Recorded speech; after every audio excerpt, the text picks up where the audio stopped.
Hola, ¿qué tal, estimados estudiantes? Ahora vamos a continuar con los compuestos cuaternarios. Si antes habíamos visto los compuestos binarios y habíamos visto los compuestos terciarios, ahora veremos los cuaternarios, que son aquellos que están conformados por 4 elementos. Tenemos nosotros ejemplos de moléculas, como en este caso tenemos el bicarbonato de sodio. ¿Sí? El bicarbonato de sodio pues está constituido por sodio, por carbono, por oxígeno y por hidrógeno. Tenemos también el fosfito doble de litio y de calcio, lleva litio, calcio, fósforo y oxígeno. ¿Sí? Entonces, entre los compuestos cuaternarios podemos decir que podemos encontrar sales oxisales, entre ellas ácidas, básicas y dobles. Y aquí tenemos los respectivos ejemplos, ¿no? Tenemos un carbonato monoácido de potasio, tenemos un fosfito doble de litio, en este caso un fosfito ácido, perdón, un fosfito diácido de litio. Tenemos nosotros una sal básica como lo es el sulfato monobásico de litio, y tenemos un carbonato monobásico de hierro.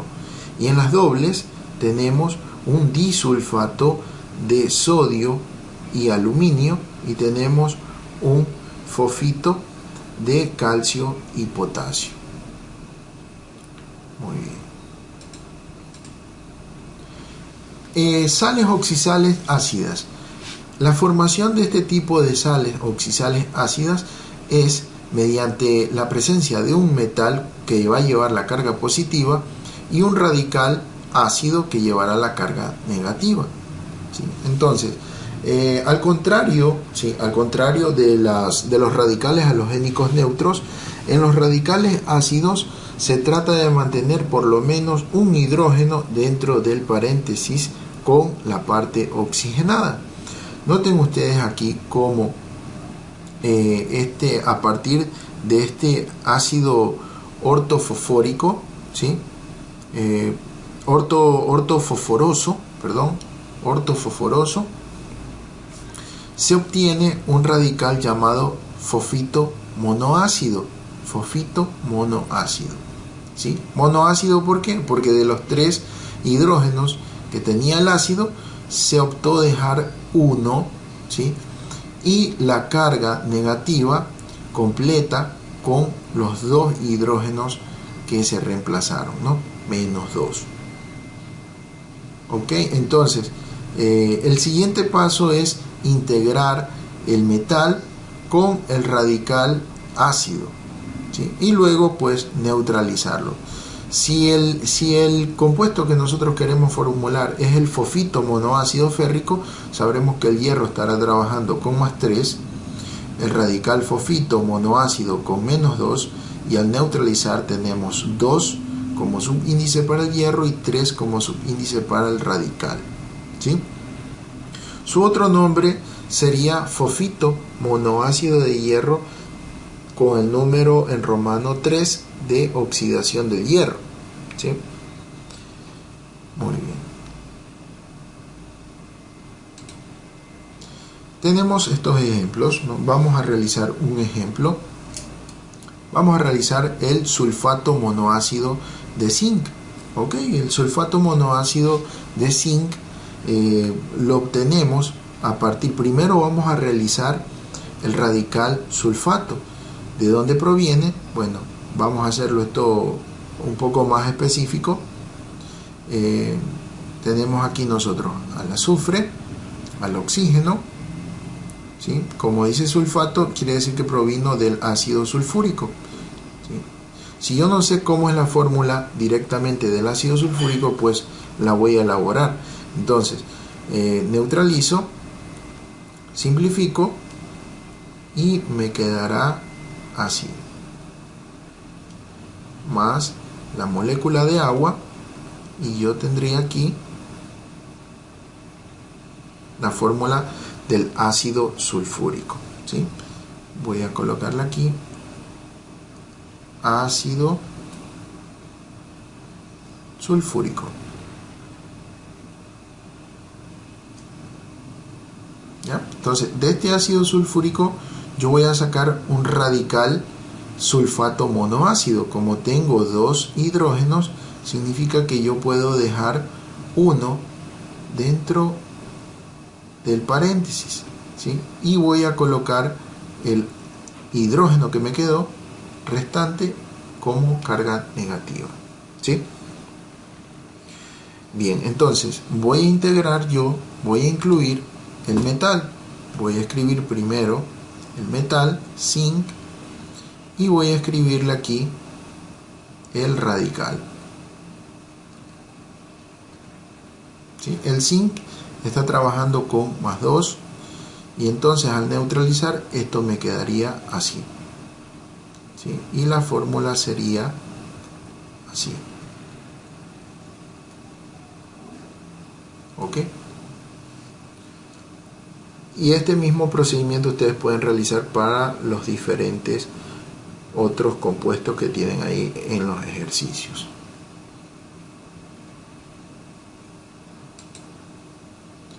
Ahora vamos con las sales oxisales básicas.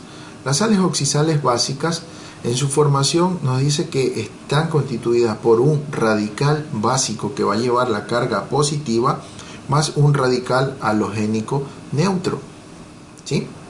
Entonces, en esta formación, ¿qué nos dice? O sea, ¿qué es lo que tenemos que hacer? Debemos sacar primero el radical básico, que lo vamos a obtener de un hidróxido, y luego vamos a sacar el radical o residuo halogénico, ¿sí? Neutro, por cierto, neutro, porque no es ácido, va a ser neutro, sin hidrógeno dentro de los paréntesis. Entonces, vamos a proceder. Vamos a proceder con estos ejemplos que tenemos aquí, ¿no?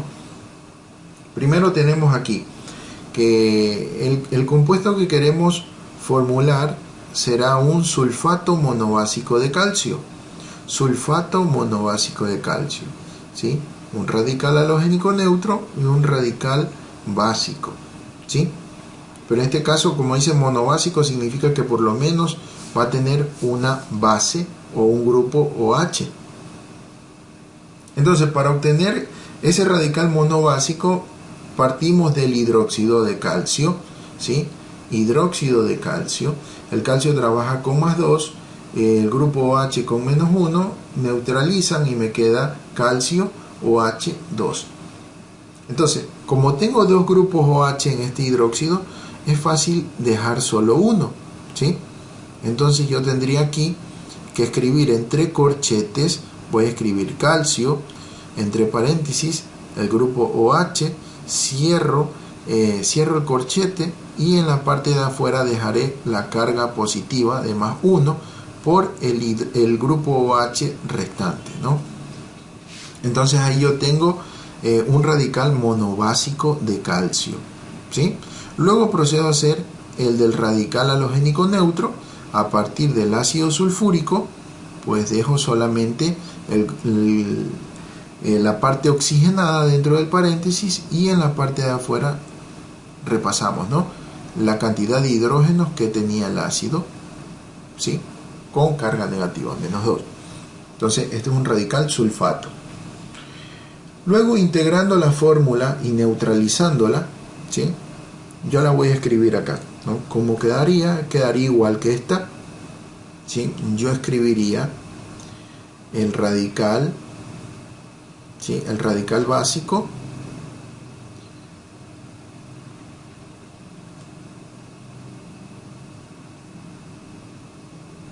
con su carga positiva y escribiría el radical sulfato con su carga negativa. Entonces lo que haríamos aquí es neutralizar, pasar este número de oxidación como su índice al compuesto contrario y este de acá a este compuesto contrario. Recuerden, sin los signos, sin los signos. Muchas veces cometen el error y escriben los signos, ¿sí? Entonces, de tal manera que esta fórmula nos quedaría así, ¿sí? Nos quedaría, mantenemos nosotros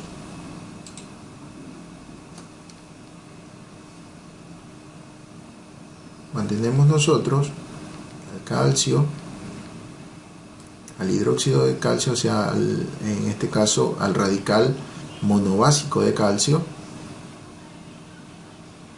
¿sí? Y ya no será necesario escribir entre paréntesis al radical sulfato, porque solo me está indicando la unidad, y esta sería la fórmula correcta.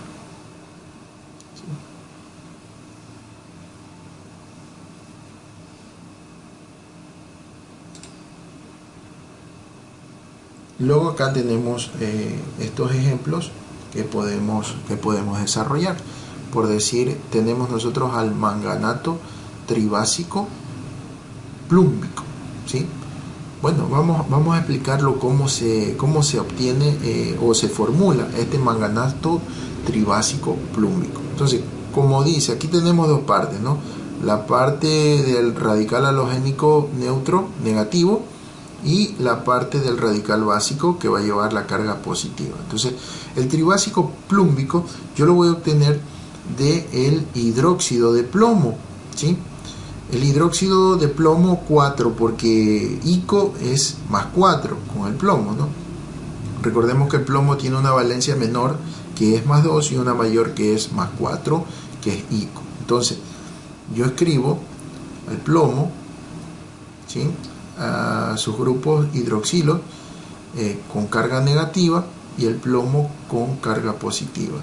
Neutralizamos, me quedaría así. Y esto quedaría así. Bien, y a este hidróxido le vamos a sacar el radical, ¿sí? Un radical, dice tribásico, escribimos entre corchetes el hidróxido, ¿sí? Y como nos dice tribásico, bueno, le vamos a quitar un grupo H, se lo vamos a dejar en 3, ¿sí? Y en la parte externa superior del corchete le vamos a colocar la carga positiva que hace referencia a ese grupo OH que le quitamos. Ok. Ahora vamos con la parte del radical halogénico neutro o el residuo halogénico. Vamos a obtener el ácido mangánico, ¿sí? Bueno, en este caso tenemos al manganeso, ¿sí?, que está trabajando con más 3, y esto nos quedaría así. Le sumamos la molécula de agua y nos quedaría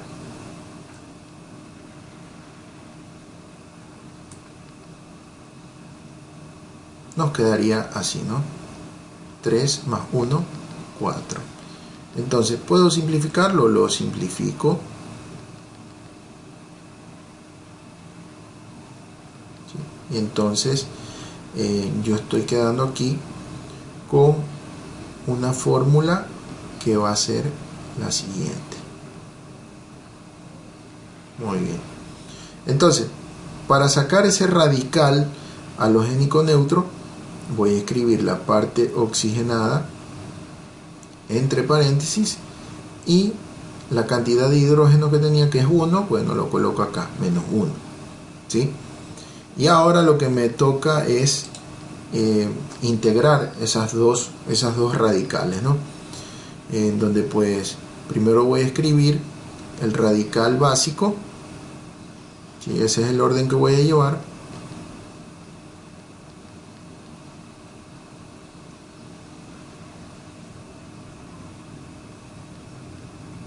Y vamos a escribirlo con otro color, este de acá. ¿Ya? Y vamos a escribir a este radical, ¿sí?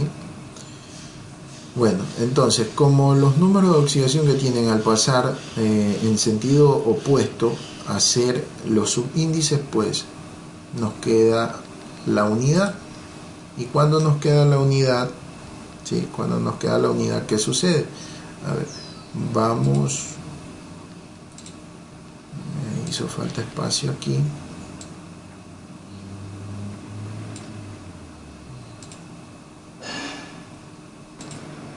Bien, entonces ya nos queda la fórmula de esta forma, y lo que haríamos es escribirla nuevamente.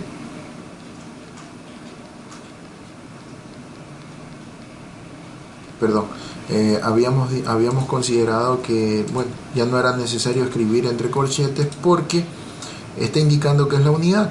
¿Sí? Simplemente lo que sería es escribir la fórmula así, y en el caso de el radical sulfato, el radical manganato, ¿sí?, nos quedaría así, ¿sí? Y esta sería ya la fórmula correcta. Ok, muy bien. Ahora vamos a ver las sales oxidales dobles. Estas sales oxidales dobles, en su formación nos dice que está formada o está constituida por dos metales que van a llevar la valencia o la carga positiva más un residuo halogénico neutro. ¿Sí? Bueno, como ya nos hemos familiarizado tanto con sacar los residuos halogénicos neutros, no se nos hace complicado, porque simplemente lo que tenemos que hacer es colocar dos metales y el radical o el residuo halogénico neutro.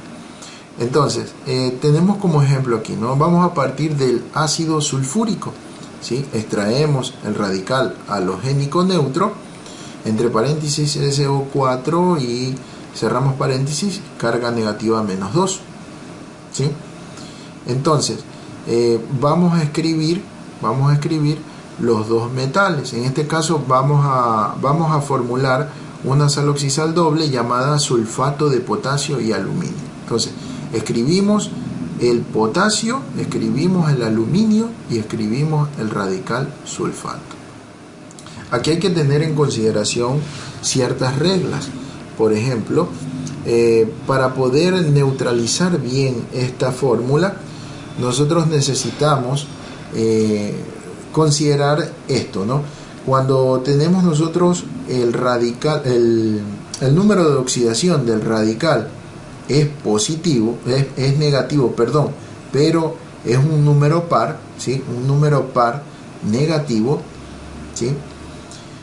Cuando es par, pues tenemos que revisar si los números de oxidación que tienen los elementos metálicos nos da una suma par, ¿sí? De esta manera, pues si tenemos aquí más 1 del potasio, más 3 del aluminio, cada uno multiplicado por los subíndices que tengan, en este caso es la unidad, más 1 más 3 nos da más 4. Entonces, ese 4 positivo, ¿sí?, yo lo voy a dividir para el número de oxidación que tiene en este caso el radical, pero no le voy a considerar el signo negativo, porque si yo divido para un signo negativo, pues no es una función lógica, ¿sí? Simplemente digo 4 dividido para 2 a 2. Entonces escribo ese 2, aquí lo tengo como subíndice del radical, ¿sí?, del radical halogénico neutro, está escrito con amarillo. Entonces, ¿qué me permite esto? ¿Sí? Esto me permite a mí neutralizar la fórmula y darme cuenta si esa fórmula da igual, la carga da igual a 0. Entonces, yo voy a escribir más 1 por 1, tengo yo 1, ¿sí?, más 3 por 1, tengo 3, y tendría yo aquí menos 2, aquí sí voy a considerar el menos, ¿no? Menos 2 por el 2 como subíndice del radical, yo tendría menos 4.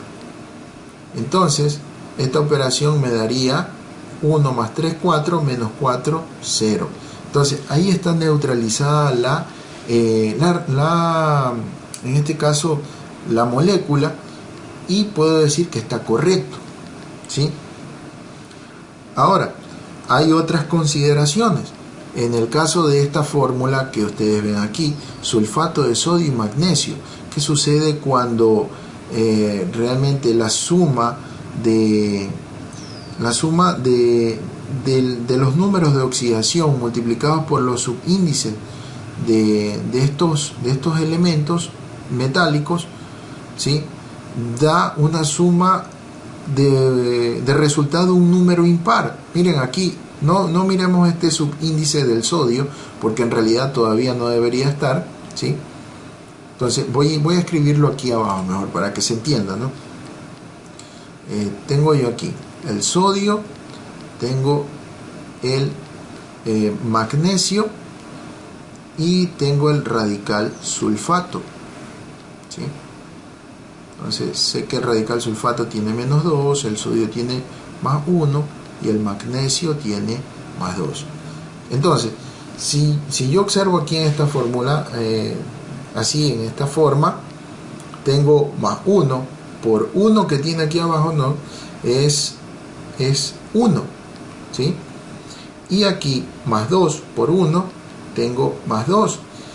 Y eso me da igual a un número 3, es decir, es un número impar.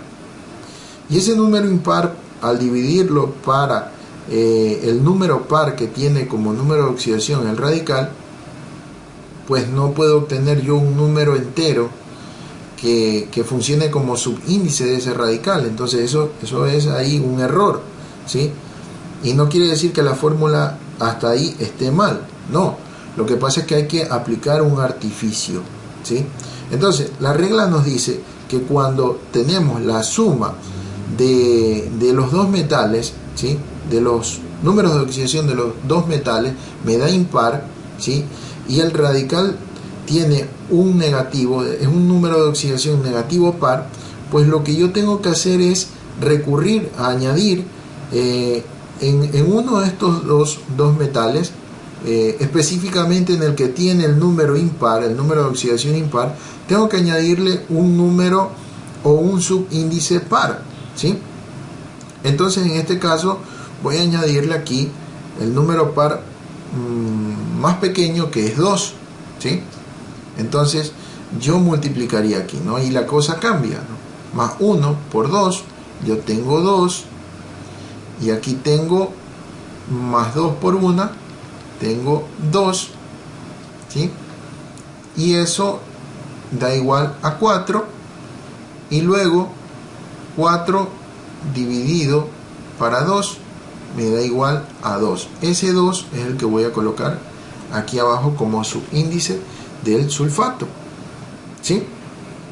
Muy bien, entonces ahí en ese instante yo ya tengo neutralizada la reacción, ¿sí? Está neutralizada, ¿ok? Vamos a constatar esa neutralización. Bueno, digo que más 1 por 2, ¿sí?, en el sodio, más 1 por 2 es 2, más en el magnesio, más 2 por 1 es 2, ¿sí? Y en la multiplicación del número de oxidación del radical, que es menos 2 por 2, eso me da menos 4, y luego pues aquí tengo, ¿no?, 2 más 2, 4, menos 4, 0. Está neutralizada la ecuación, esta ecuación, ¿sí?, pero la fórmula molecular está bien elaborada, bien formulada, ¿no? Entonces podemos continuar realizando otros tipos de compuestos cuaternarios, como son estas sales oxisales dobles, y aquí tienen algunos ejercicios para poder realizar, ¿sí? Entonces revisamos un poco la nomenclatura. La nomenclatura nos dice que podemos utilizar el nombre genérico. Empezamos con el del radical sulfato y luego seguimos con los nombres de los metales, ¿sí? Y cuando estos metales tienen valencias variables, se puede utilizar los sufijos oso e ico. Y en la nomenclatura stock podemos utilizar el genérico sulfato y el nombre de los metales acompañados de esos números de oxidación en romano. Y en la sistemática pues indicamos la cantidad de elementos que hay, ¿no? En este caso para el radical sulfato, como hay dos fuera del paréntesis como subíndice, decimos disulfato de, hay dos sodios, disodio, y hay un solo de calcio, decimos y calcio, ¿no? Disulfato de sodio y calcio.